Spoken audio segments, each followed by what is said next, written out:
Pozdravljeni vsi skupaj. Upam, da se slišimo dobro. Danes vam želim predstaviti nov način podajanja ali pa predstavitve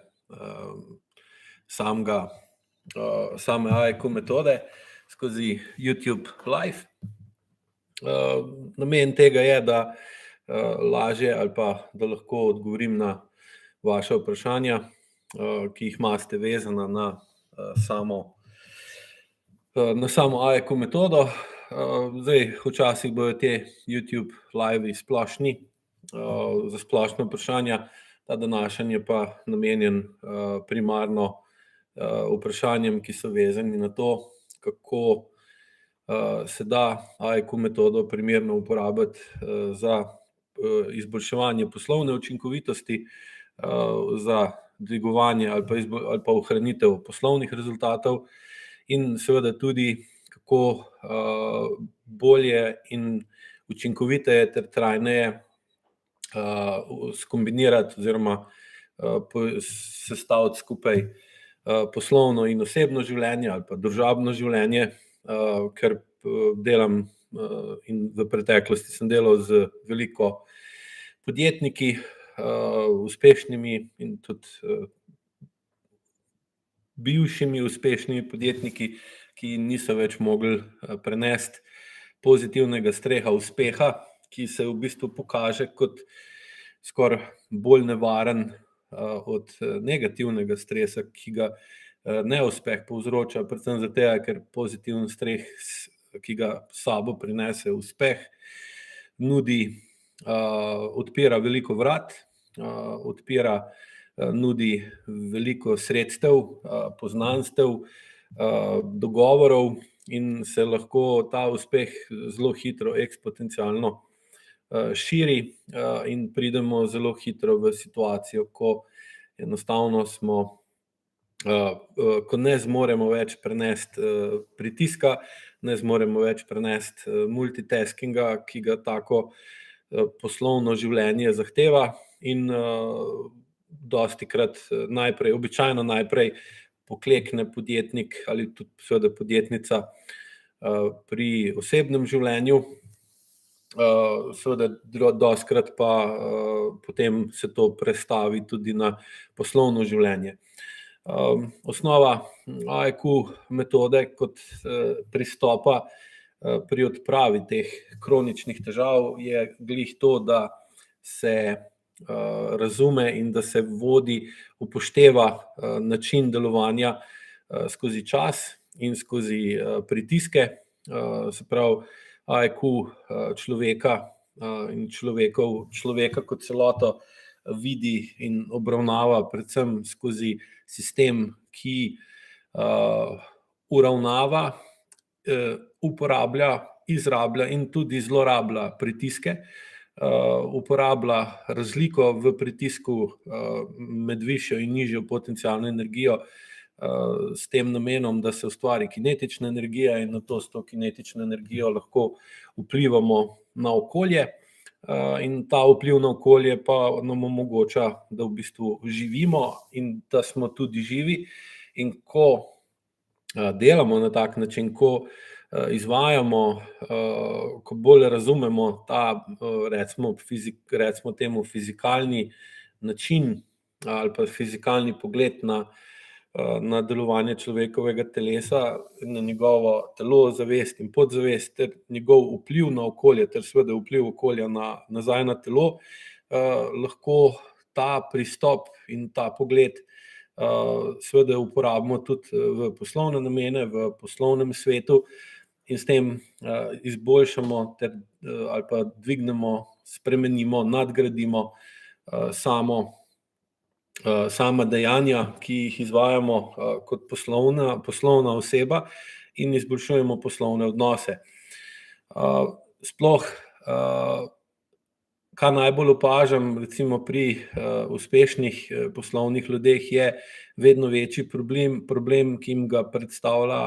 zmanjšan dostop do lastne intuicije ter zmanjšana sposobnost uporabe lastne kreativnosti, lastne domišljije in tega, da najde novo, drugačno, nestandardno, novejšo ali pa celo unikatno rešitev za določen problem, ki določeno stanje rešuje bolje kot predhodni pristopi, kar je seveda pri poslovnem svetu zelo zaželeno, zaradi tega, ker tisti, ki prvi najde učinkovitejši pristop za reševanje določenega problema, je tudi najpogosteje za to najbolj bogato nagrajen. Seveda pa to spet za sabo potegne več stresa, ki ga pa lahko prenese samo, da dvigne svoj notranji tlak, da dvigne svojo notranjo napetost, svojo notranjo moč. Težava pa potem nastane, ker je vedno težje ob povišanem notranjem tlaku in s tem višji notranji napetosti in bolj močni napetosti telesa, se pravi na mišični ravni, vedno v takem primeru je vedno težje vzdrževati kreativnost, vedno težje je imeti dovolj pogosto parasimpatično delovanje možganov ali pa avtonomnega živčnega sistema, če smo čisto natančni, da lahko najde novo, bolj domiselno rešitev. Predvsem zaradi tega, ker je primerno stanje parasimpatičnosti nujno zato, da lahko na drugačen, bolj kreativen, neobičajen način povežemo določena znanja, ki jih imamo v svoji glavi in se lahko oddaljimo od teh standardnih, utečenih vzorcev. Seveda, sam stres uspešnosti ali pa tudi moč volje, ki jo podjetnik ali podjetnica uporablja za to, da doseže določeno spremembo, da doseže določen napredek, je nujno za sabo potegne tudi večjo aktivnost simpatičnega stanja, ker v simpatičnem stanju pa probleme rešujemo. Težava nastane, ker bi bilo najbolj primerno ali pa najbolj učinkovito, da se rešitve domislimo v parasimpatičnem stanju, rešitev, ki smo se jo domislili v parasimpatičnem stanju, pa potem poskušamo izvajati skozi dejanja, za katera pa seveda uporabljamo simpatično stanje.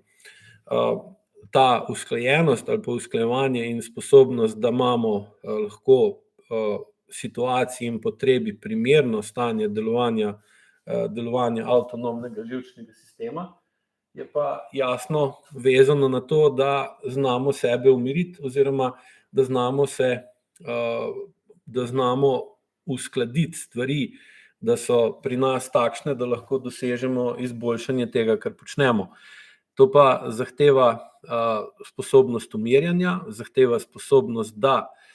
dosežemo boljše stanje delovanja celotnega sistema, da se znamo umiriti. To recimo pri AIQ-ju delamo najbolj skozi dihanje, uporabljamo posebne pristope in seveda tudi znanje, ki omogoča, da v bistvu z drugačnim pristopom, drugačnim ritmom dihanja lahko zmanjšamo svojo sposobnost umirjanja. In potem lahko v določeni situaciji, ko je potrebno ostati zbran, ko se je potrebno umiriti, ko je potrebno uporabiti delovanje zavesti, lažje zberemo in lažje dosežemo rešitev, ki nam dolgoročno bolj ustreza. Pri večini ljudi je to zelo težko dosegljivo, predvsem zaradi tega, ker imajo simpatično stanje avtonomnega živčnega sistema dosti ali pa zelo močno ali pa premočno in kronično aktivirano, kar jim po eni strani omogoča, da so bolj aktivni, da so bolj prodorni, da si več upajo, da so bolj ambiciozni,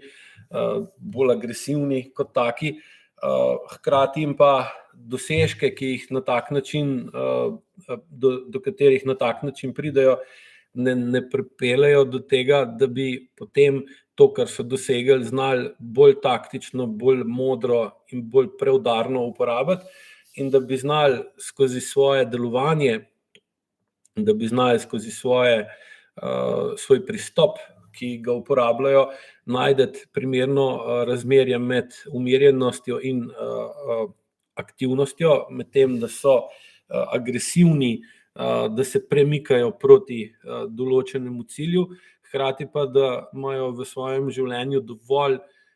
časa, da se umirijo in da so v tem času, ko so umirjeni, dovolj v stiku s svojim telesom, da lahko v telesu čutijo temu, kar običajno imenujemo z besedo intuicija. Seveda, v poslovnem svetu, ki deluje v glavnem, sploh na sodoben način, sodoben poslovni svet, ki deluje v glavnem na principu, da morajo biti stvari hitre, da se morajo stvari dogajati hitro, da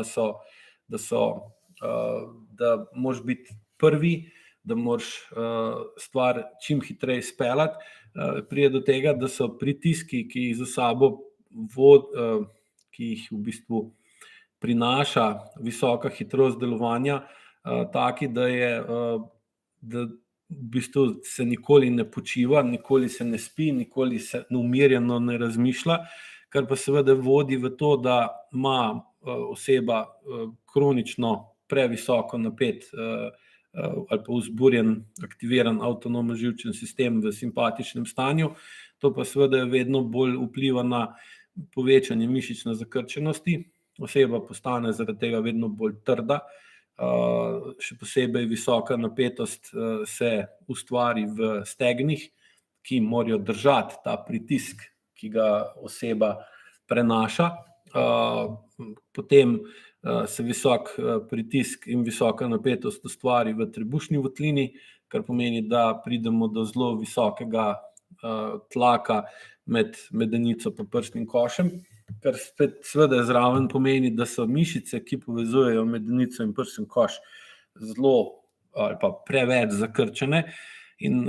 zaradi tega, ker so te mišice preveč napete, seveda se zmanjša sposobnost spiralnega zasuka, kar pomeni nasprotne rotacije medenice in prsnega koša, ki je osnova pravilne, lahkotne, mehke in učinkovite hoje.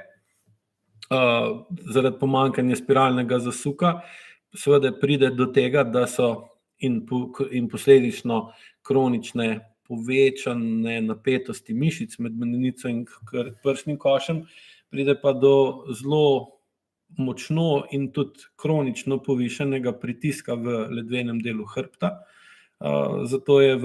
med poslovneži so tako pogoste bolečine v ledvenem delu hrbta in seveda iz tega posledično seveda potem s časom pride tudi do protruzij, tenc v ledvenem delu herni in povišanega tlaka v spodnjem delu hrbtenice. To potem vodi v vedno močnejše bolečine, vedno težje gibanje in vedno večjo togost pri seveda gibanju telesa. Togost gibanja telesa pa za sabo potegne togost razmišljanja. In oseba, ki ima trdo, togo telo, sploh v predelu medenice in prsnega koša, je manj kreativna,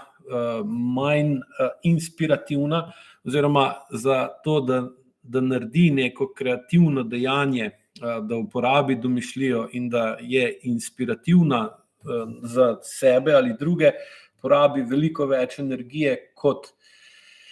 bi jo potrebovala, če bi znala zmanjšati povprečen mišičen tonus v trupu, še posebej v sredini trupa. Povišana napetost stegen, se pravi povečana mišična napetost v stegenskih mišicah, tako v sprednjih stegenskih kot v zadnjih stegenskih in še posebej notranjih stegenskih mišicah, pa za sabo potegne to, da ne more primerno začutiti, kakšna je obremenitev, pod katero se nahaja ali v kateri je. Seveda tukaj ne govorim samo o fizični obremenitvi bremena, ki bi ga imela na sebi, ki bi ga ta oseba nosila, ampak je to breme enako breme odgovornosti, breme zahtev, ki jih ima ta oseba do sebe ali imajo pa drugi do njega, enako pritiska na njo in seveda jo poriva proti tlom in če hoče stati na svojih nogah, če hoče biti pokončna, če se hoče soočiti in postaviti po robu izzivom, ki jih seveda poslovno delovanje za sabo prinaša, morajo biti mišice v stegnih napete. Seveda ta napetost, ki postane pa pol kronična, mu pa odvzame možnost, da bi na kolenih, na stegnih začutila, pod kakim bremenom je in da bi lahko presodila, kaj od tega, kar počne, je dejansko pomembno, da počne ona, kaj od tega bi pa lahko prenesla na druge ljudi, našla razbremenitev ali skozi to, da prenese odgovornosti na druge, ali pa da drugače časovno razporedi, ali pa da tudi oceni, da določene obveznosti in določena bremena, določene odgovornosti, ki jih nosi na sebi, bi morala že zdavnaj odvreči in jih pustiti za sabo, ker so v bistvu to bremena, ki so jih si naložili v preteklosti, ali pa so celo bremena, ki so jim jih naložili njihovi starši ali pa nekdo drug, ki jih je postavil v to pozicijo. In zdaj, ker se stegenskih mišic ne zavedajo in ima stanje stegenskih mišic premajhen vpliv na njihovo zavest, da bi se zavedali, pod kako obremenitvijo so, tega niti ali pa ne naredijo v primerni meri, ne naredijo dovolj zgodaj, ali pa delajo prepozno, ko pride že do obrab kolkov, ko pride do težav s pruhom, ko pride pri ženskih podjetnicah do zelo pogostih težav vezanih na rodila, se pravi na menstruacijo,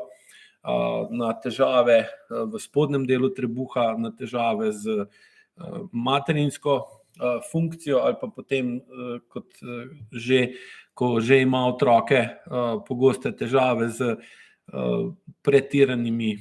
boleznimi otrok na področju respiratornih bolezni ali pa vročin, alergij na hrano,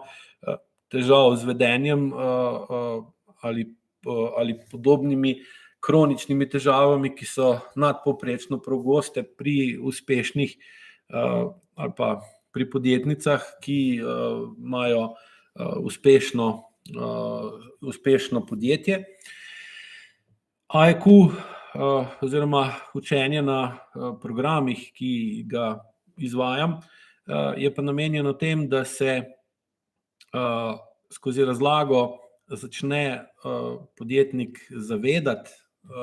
ali poslovnež zavedati, na kakšen način okolje, v katerem deluje in v katerem se lahko tudi dobro počuti, je uspešen, dosega tiste cilje, ki si jih je zastavil, ali pa celo nadpovprečno uspešen, da tako okolje lahko na njemu trenutno nerazumen ali pa nezaveden način vpliva na njega dolgoročno škodljivo in ga vedno pogosteje postavlja v situacijo, ko občuti kronične težave s svojim zdravjem, tako fizičnim kot duševnim. In vedno pogosteje ima določene epizode kroničnih bolečin, sprav tipično pri podjetnikih so kolena, kolki, ledven del hrbta, težave v zgornjem delu hrbta, se pravi bolečina okrog lopatic, ramen, vrat, zvonjenje, se pravi tinnitus, se pravi zvonjenje v ušesih, težave z dihanjem, se pravi spalna apneja, kašljanje, smrčanje in tudi to, da trpijo za nespečnostjo, za tesnobo, za tem, da imajo, tem sicer pravi, ko imamo poseben naziv in to je strah pred sproščenostjo ali pa alergijo na sproščanje, ki je sploh v podjetniškem svetu zelo prisotna in vodi v dejansko odvisnost od trajno ali pa kronično povišanega dopamina. Se pravi, oseba tudi ko zaključi določen projekt, tudi ko zaključi nekaj, kar je lahko dlje časa vložila veliko svoje energije, veliko svojega časa, se po uspešnem zaključku tega projekta ne more sprostiti za več kot za nekaj ur, pa največ za kak dan ali dva. Potem pa takoj, ko se je zaključil projekt, ko je bilo uspešno izveden poslovni dogodek, takoj se preklopi v novo iskanje novega izziva, novih projektov, ali pa pride do tega, da vidimo nove težave, ki spet zahtevajo naš angažma, zato da lahko spet delamo naprej. In seveda v takem primeru hitro pridemo do vseh predpogojev za kasnejšo izgorelost, kronično utrujenost ali pa to, da nas enostavno telo položi v določeno kronično stanje ali kronično bolezen, pri kateri pa ne moremo več z močjo volje premagati samega sebe in pridemo v stanje, ko pride recimo do možganske kapi, srčnega infarkta, pareze ali pa histerične paralize, kjer določen del telesa, roka, noga ali pa cela polovica telesa kar na lepem otrpne, kot da nas je možganska kap, čeprav seveda čeprav je ni najdeti na samih možganih. In ta odvisnost od poslovne aktivnosti in do poslovne, lahko rečemo celo hiperaktivnosti, ki jo sicer zelo lahko razumemo kot normalno ali pa celo ambiciozno, podjetniško, normalno vedenje, seveda hitro pripelje do tega, da parasimpatično stanje nimamo več skoraj nikoli, razen ko smo toliko utrujeni ali pa toliko omamljeni, da omagamo in takrat se za kratek čas sprostimo. Tukaj imam vprašanje. Pozdravljeni, zanima me, ali bi lahko z AIQ metodo vplivali na povečanje motiviranosti zaposlenih. Da, z AIQ metodo, sicer v tem primeru bi bilo AIQ metodo najbolj priporočljivo predstaviti in jo učiti vodilne, zato da bi vodilni se naučili, te, ki vodijo te zaposlene, ki jih želite bolj motivirati, da bi lahko oni bolj globoko ugotovili, kakšni so dejansko vzroki nemotiviranosti zaposlenih. Ker se pravi, AIQ pristop omogoči osebi, ki se dovolj poglobi v njega, da začne vedno bolj razumeti tudi vpliv neverbalnega, nezavednega vpliva okolja na ljudi, ki v tem okolju so, v tem primeru delavce, ki delajo v določenem okolju, in lahko vidi, da obstaja en cel podsvet, ki ga neverbalne komunikacije, čustev, nezavednih čustev, ki jih v bistvu ljudje izražajo en do drugega ali pa med drugimi, in seveda ta stanja lahko zelo močno vplivajo na učinkovitost dela v podjetju.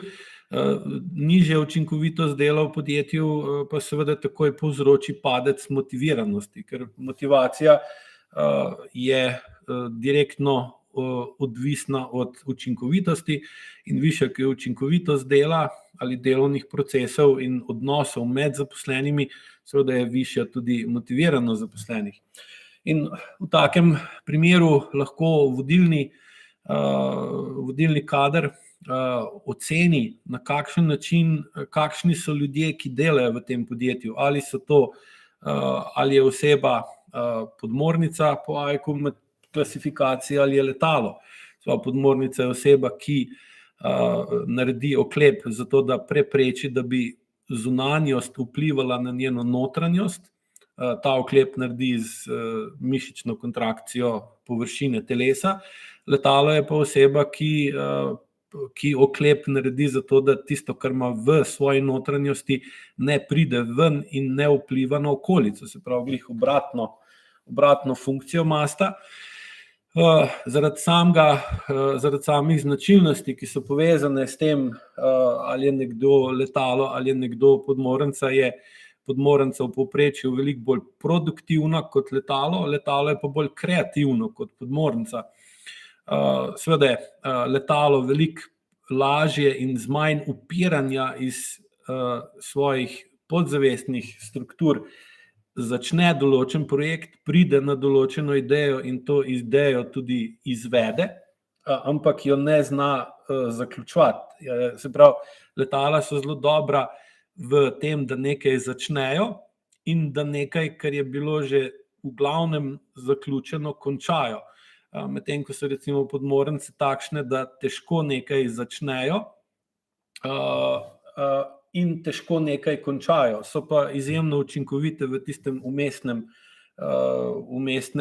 umestni fazi produkcije, ko je treba nekaj narediti, ko se je treba čas vzeti in je potreba nekaj, kar je lahko dolgočasno in nemotivirajoče, ampak je potrebno narediti. Tam so one najbolj učinkovite, medtem ko recimo letala so pa v tej srednji fazi najbolj neučinkovita. Zdaj, če recimo vodja ekipe zna razumeti, kaj pomeni, kako se vede letalo, kako se vede podmornica, zakaj pride do tega, da se nekdo v otroštvu razvije v osebo, ki je bolj primarno letalo, in zakaj je nekdo primarno podmornica, lahko tudi ekipo in odnose v ekipi ter razpored dela v ekipi naredi na tak način, da v bistvu določenem zaposlenem da taka dela in naloge, ki mu najbolj ležijo na njegovem tem podzavestno telesnem karakterju, in seveda na osnovi tega pride do višje učinkovitosti dela, višja učinkovitost dela z manj trenji, z manj težavami, z manj upiranja na podzavestno telesni ravni zaposlenih, pa seveda dvignejo motiviranost zaposlenih v podjetju, ker v bistvu je okolje bolj učinkovito, je bolj prijetno in vsak rajši v tem okolju dela in s tem seveda se motiviranost dvigne. Potem so pa tukaj še recimo, da se naučiti, kako prepoznati primarno moško, primarno žensko vedenje in sekundarno moško in sekundarno žensko vedenje in potem se lahko na osnovi tega skupaj spravi ljudi ali pa se da določenim ljudem, ki imajo recimo primarno moško vedenje pa sekundarno žensko vedenje dela, kjer je potrebno biti bolj agresiven, bolj eksploziven, bolj živ, bolj tak direkten. Medtem recimo, če ima oseba primarno žensko in sekundarno moško vedenje, je pa boljše tako osebo postaviti na delovno mesto ali pa mu dodeliti delovne naloge, kjer je pa pomembno, da zna umirjati, da zna stvari umiriti, da jih zna videti bolj na široko, da jih zna videti bolj na globoko, brez da gre v neke pretirane podrobnosti, medtem ko recimo oseba, ki ima primarno moško pa sekundarno žensko vedenje, pa veliko bolj učinkovita v tem, da gleda stvari bolj na ozko, da gleda stvari bolj na kratkoročno,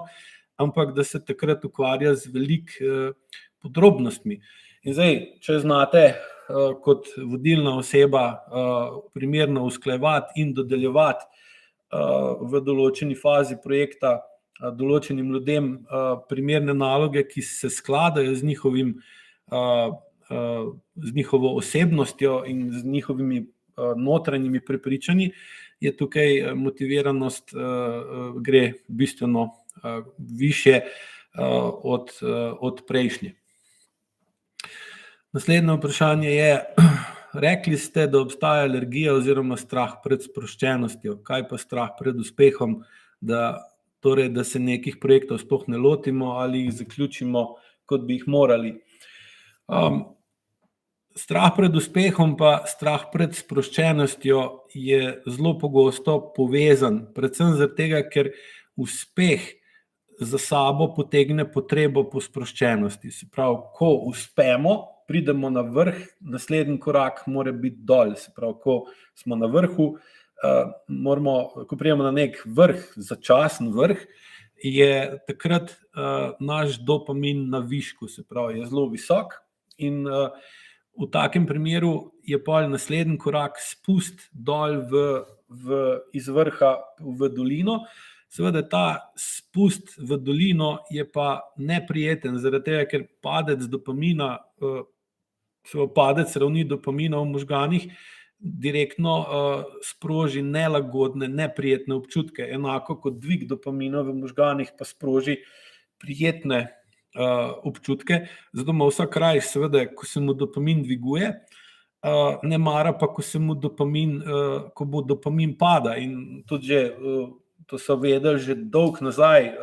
čeprav niso vedeli, da dopamin obstaja,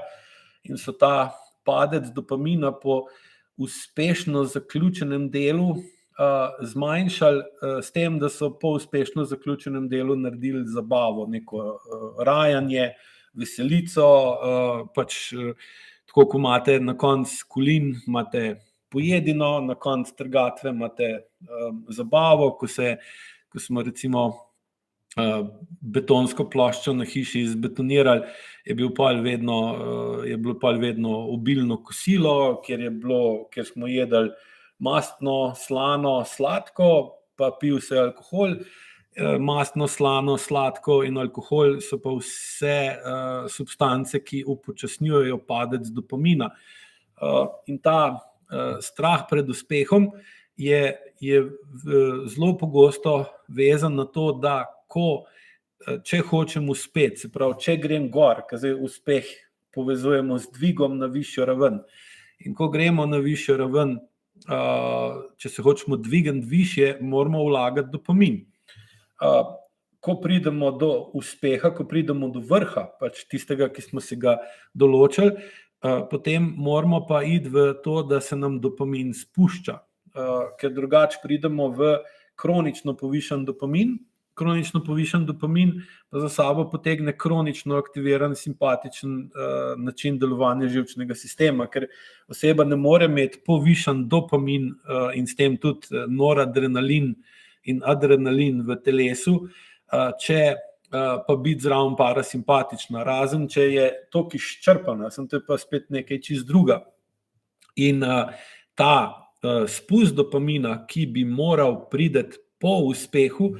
povzroča nelagodje in to se ljudem upira, ker ne razumejo, zakaj se more slabo počutiti takrat, ko je dosegel uspeh. Ampak to slabše počutje, ko dosežemo uspeh, je pa popolnoma naravna posledica tega, da dopamin pade, ker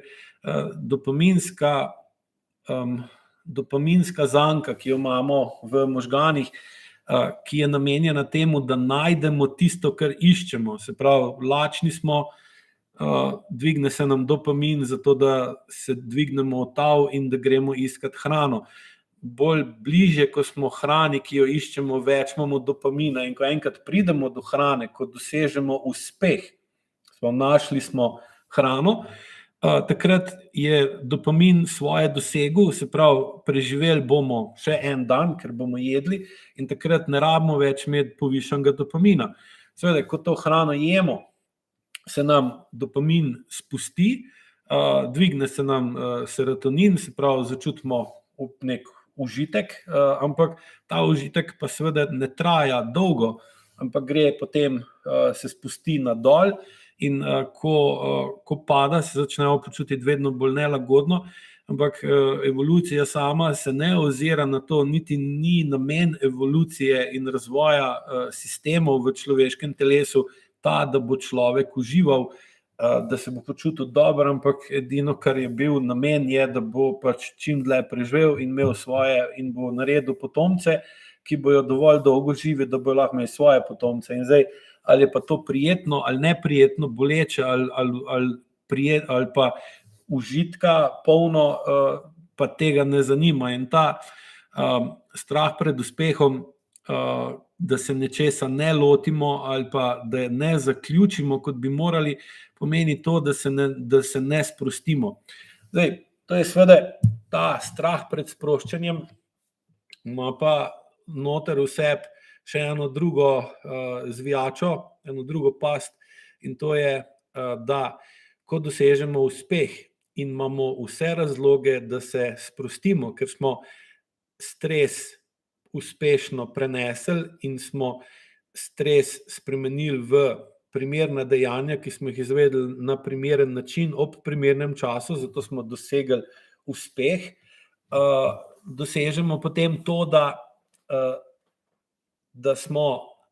ko dosežemo uspeh, pritisk spusti, se pravi, naredili smo, kar je bilo potrebno, zunanji tlak, zunanji pritisk na nas pade, naš notranji pritisk se zmanjša zaradi tega, ker smo naredili tisto, kar smo potrebovali ali želeli, in v takem primeru pride do sproščanja mišic.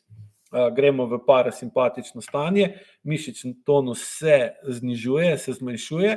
in bolj ko znižujemo mišični tonus, več tega, kar imamo potlačenega v notranjosti telesa, še posebej v trebušni votlini, začne prihajati vedno bližje površini kože, vedno bližje površini naše membrane in seveda prihaja s tem vedno bližje in v vedno močnejši obliki do naše zavesti. In takrat, ko se sprostimo, lahko potem seveda pride do tega, da tisto, kar imamo potlačeno v sebi, stvari iz preteklosti, travme, določene spomine, določene občutke, določena čustva, začnemo čutiti in seveda nočemo tega čutiti. In potem pride do tega, da se nam upira in da imamo strah pred tem, da smo sproščeni, ker sproščeno za sabo potegne občutke, ki bi jih najraje pozabili ali pa pustili zaprte, potlačene nekje v globinah in se na ta način delali, da jih ni več ali pa da smo to uredili, čeprav v bistvu nismo. In zelo pogosto sem delal s podjetniki in s poslovneži, ki so po določenem času učenja AEQ metode spoznali, da ta nezmožnost, strah pred tem, da začnejo nekaj, ali pa strah pred tem, da stvar zaključijo do konca, da dokončajo nekaj, je dejansko povezana s tem, čeprav tega se prej niso zavedali, da jih je bilo strah se toliko sprostiti, kakor bi uspeh zahteval, ker so se potem počutili prvič zaradi padca dopamina slabo, drugič pa zaradi tega, ker je iz potlačenih, iz notranjosti telesa so na dan začele prihajati potlačene stvari in so v bistvu ugotovili, da je veliko boljše, če stvari ne naredijo do konca ali pa da so v tem, da se ne lotijo tako, kot se zagre določene stvari in so potem skozi obremenjeni z nekim neuspehom in z nekim obžalovanjem ali pa notranjim strahom, da nekaj ne deluje tako, kot je treba. Kako prepoznati, ali gre za problem deloholika in kako ukrepati v primeru, ko je oseba neprestano preveč zaposlena? Deloma sem na to odgovoril že v prejšnjem vprašanju, se pravi, strah pred sproščenostjo ali pa alergija na sproščanje. Recimo, klasična reakcija ali pa klasične posledice učenja AEQ metode pri višjih kompleksnostih, se pravi, če se učite pri učiteljih višjih stopenj, je ta, da bolj ko se znate sprostiti skozi AEQ vaje in skozi razumevanje AEQ metode, bolj v bistvu začnete v sebi čutiti stvari, ki so lahko bile že dolga leta potlačene oziroma kao ni jih bilo, so zginile, so šle, so ponovadi ljudje rečejo, da so izzvenele. Potem pa začnete opazovati, da se vam kar na lepem začnejo te stare stvari, ki jih niste čutili že 10 ali pa še več let, pojavljati v telesu na zelo znan način in na znanih lokacijah. Seveda, učitelj vam tudi razloži, zakaj do tega pride, tako da veste, in takrat spoznate, da nekaj, kar ste mislili, da je rešeno, da je urejeno, ali pa da enostavno ste imeli srečo, da je to zginilo, da v bistvu niti ni zginilo in da je še zmeraj tam. Ampak ker ste zaradi učenja AEQ metode bolj pozorni na to, kaj se dogaja v vašem telesu, predvsem zaradi tega, ker hočete postopoma izboljšati intuicijo in hočete postopoma izboljšati sposobnost razmišljanja tudi na tak način, da pri vašem razmišljanju in da na vaše odločitve, na misli, odločitve in dejanja vpliva tudi telo in telesni občutki, prije do tega, da morate sprejeti tudi tisto neprijetno, kar je potlačeno, in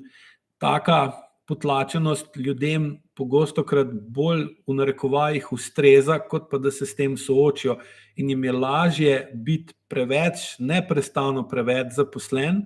in v bistvu se vesti kot deloholik, kot pa da,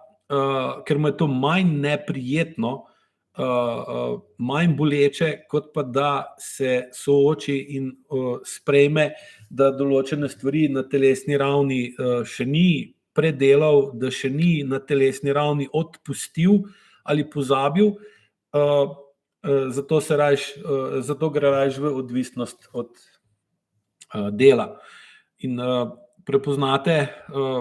predvsem potem, da ima nekdo to, kar ste rekli, napisali, neprestano preveč zaposlen, hkrati pa skozi AEQ metodo začnete bolj razumeti, kakšni so dejanski razlogi, zakaj pride lahko do takega stanja. Seveda, en od razlogov takega neprestano prevelike zaposlitve pa tudi to, da ima oseba, to je še posebej močno prisotno pri letalih, ki imajo noter zelo visoko notranjo energijo in se bojijo in dejansko držijo površino svojega telesa zelo napeto, dejansko so kot neke vrste polna plinska bomba, ki veste, da če boste kaj preveč tolku po njej ali pa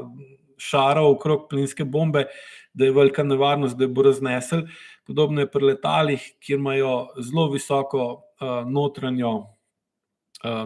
napetost in se bojijo sprostiti in se bojijo umiriti,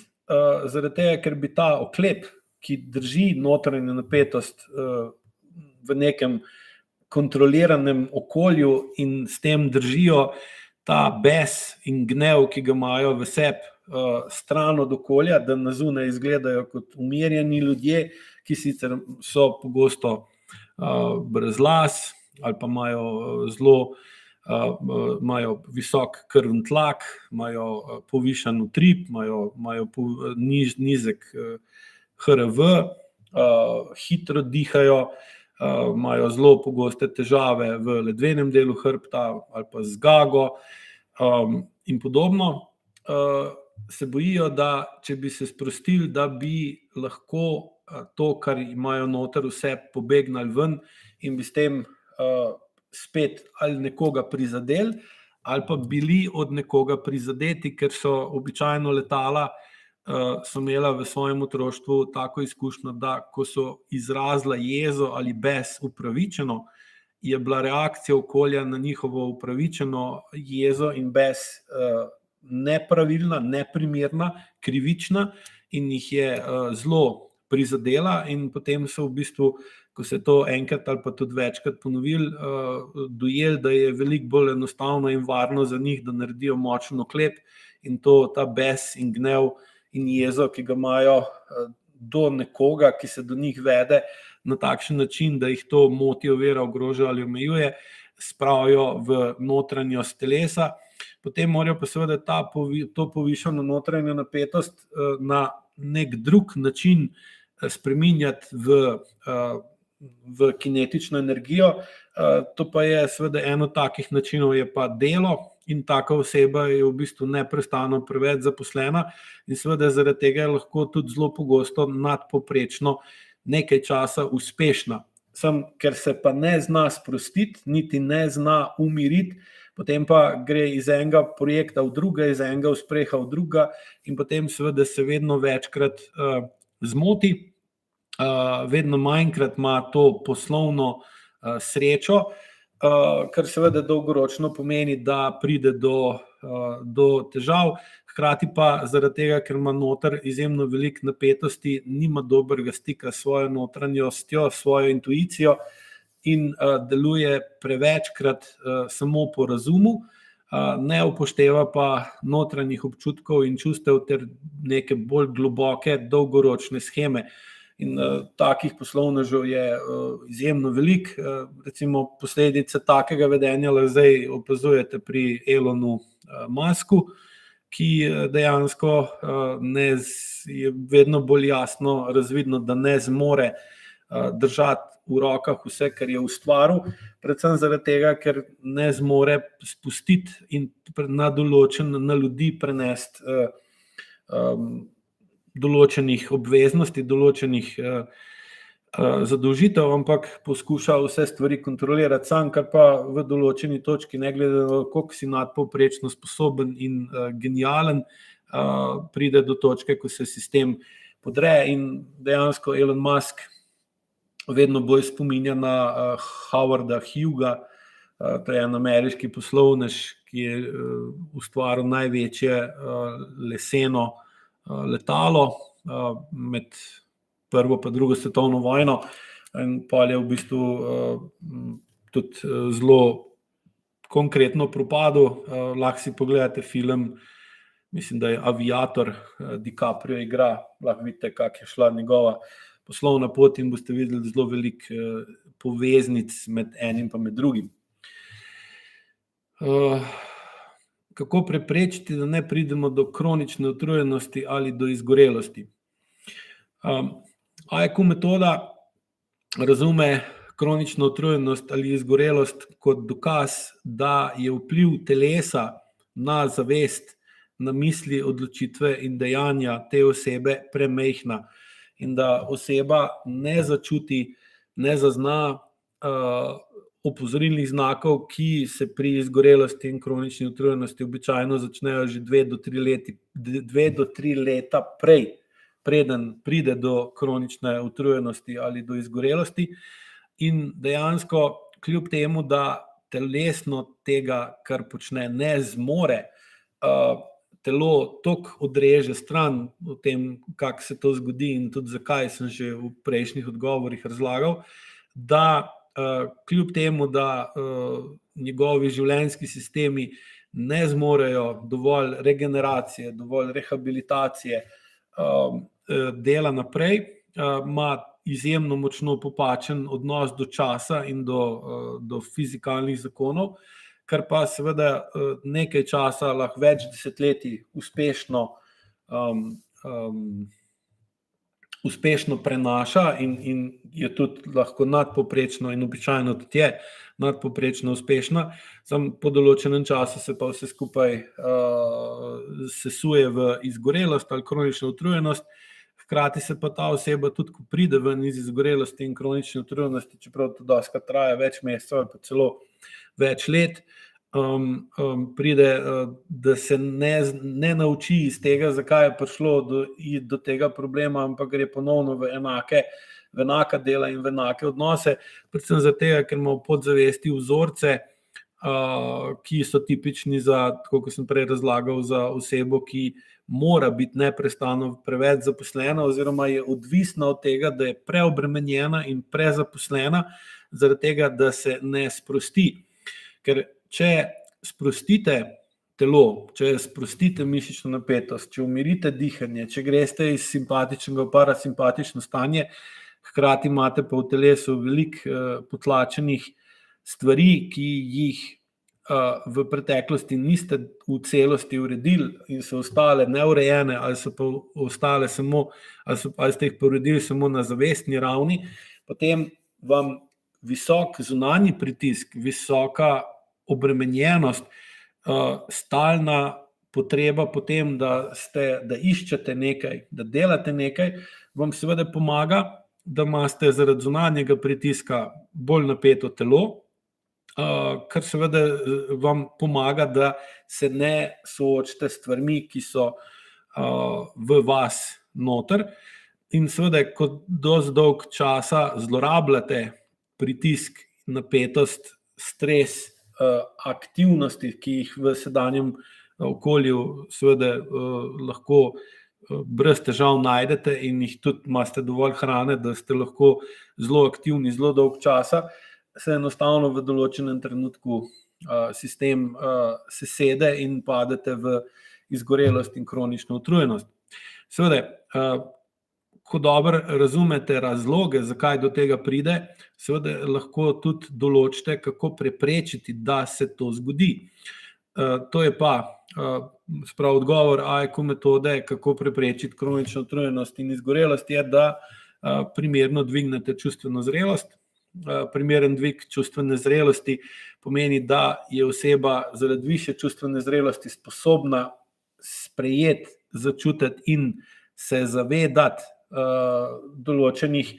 travm, čustev, dogodkov iz preteklosti, ki jih ima ujete v svojem telesu znotraj, in potem ne rabi več bežati pred njimi v neprestano previsoko zaposlenost, oziroma višjo, ko ima oseba čustveno zrelost, manjši ima strah pred sproščenostjo. In če zmanjšujete strah pred sproščenostjo, pomeni, da ste lahko bolj zadovoljni in da ste lahko bolj zadovoljeni, ker ko smo zadovoljni in zadovoljeni, se sprostimo. Sprostitev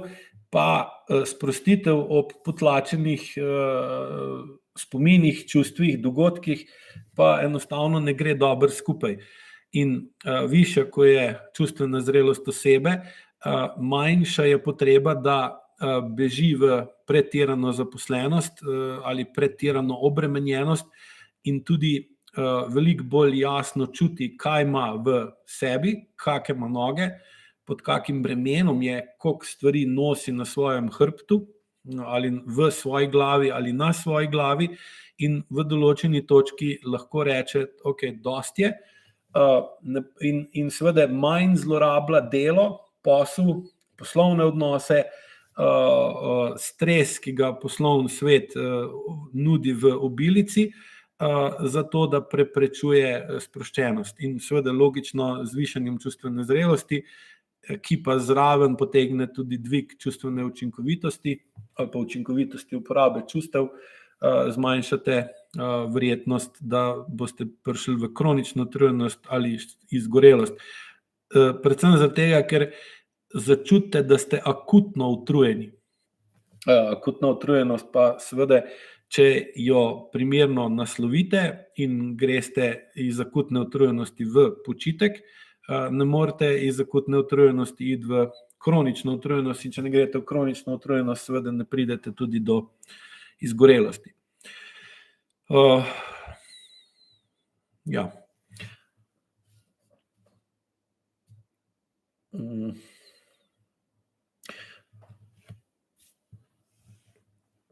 Čeprav razumem, z AIQ vajami potem tudi višamo čustveno zrelost, oziroma kakšna je tu povezava. Tako, pri nižjih stopnjah učiteljev, če učite se AIQ metodo pri učiteljih prve in deloma tudi druge stopnje, tam se AIQ vaje uporabljajo predvsem zato, da se naučite bolj čutiti mišično napetost, da bolj opazite, kako vaša zavest ne nadzira vašega telesa tako dobro, ko mislite, da ga, in da seveda se s tako vajo umirite in deloma sprostite. Pri učiteljih višjih stopenj, se pravi druga, tretja in četrta,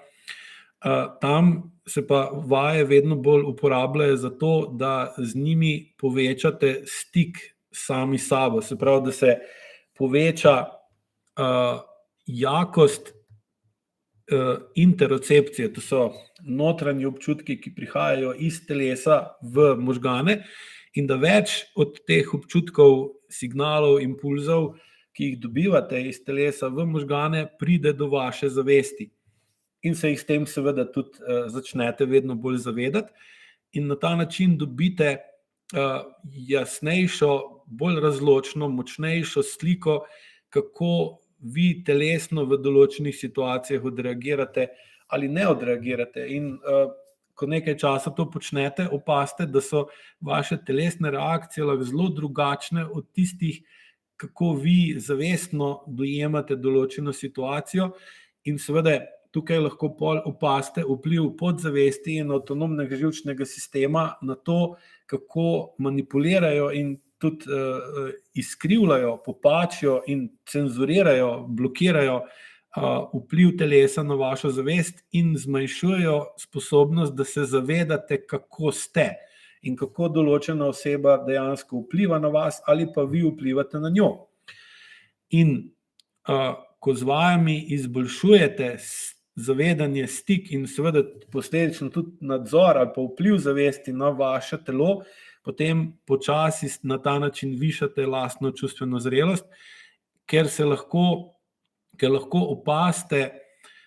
na katerih področjih je vaše zavedanje, kaj se dogaja, drugačno od tistega, kar skozi telo vedno bolj čutite, da se v resnici dogaja. In vaje imajo zaradi tega postopen vpliv, da vi začnete vedno bolj zavestno vplivati na vaše vedenje in vpliv zavesti na vaše vedenje ter boljša povezava med telesom in med zavestjo pa postopoma dviguje čustveno zrelost. Čustveno zrelost samo pa ne dvigujete skozi vaje, ampak skozi spremembo vedenja do sebe in do drugih. Vaje vam pa omogočajo, da bolj veste, kaj spreminjati in da zaradi vaj, ker imate višji občutek in nadzor nad telesnimi gibi, lahko z vajami dosežete, da vas telo manj omejuje v določenem vedenju. Ker recimo pri vajah opazite, da levo stran telesa drugače premikate kot desno, da vam je recimo lažje obračati levo nogo kot desno ali pa obratno. Vas potem skozi šolanje se naučite, da ima to določene razloge iz vašega preteklega življenja, se pravi tega življenja sedanjega,